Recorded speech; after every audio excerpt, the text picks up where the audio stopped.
Hello, Abuti. Say hello to the children. Dumelang bana. What are we learning today? Kholo. Nyane. Oh, we're learning how to use big and small in Sepedi to describe some things. Are you ready, kids? Yeah! The root word for big is kholo.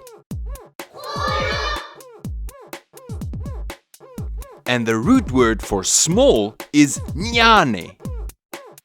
Nyane.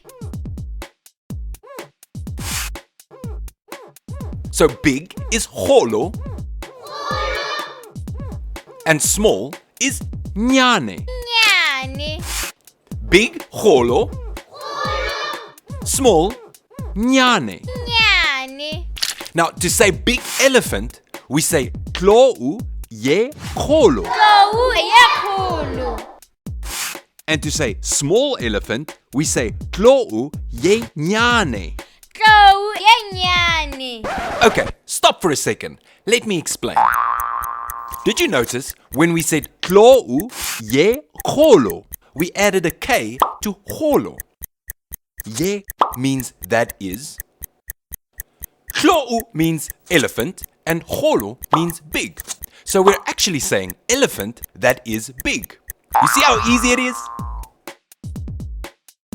So big giraffe would be tutla ye kholo. Tutla ye kholo. And small giraffe would be tutla ye nyane. Tutla ye nyane. Big monkey would be khabo ye kholo. Khabo ye kholo. And small monkey would be khabo ye nyane. Khabo ye nyane. And now you can use big and small to describe some animals. Goodbye, Abuti. Goodbye, kids. See you next time. Shalachabotze.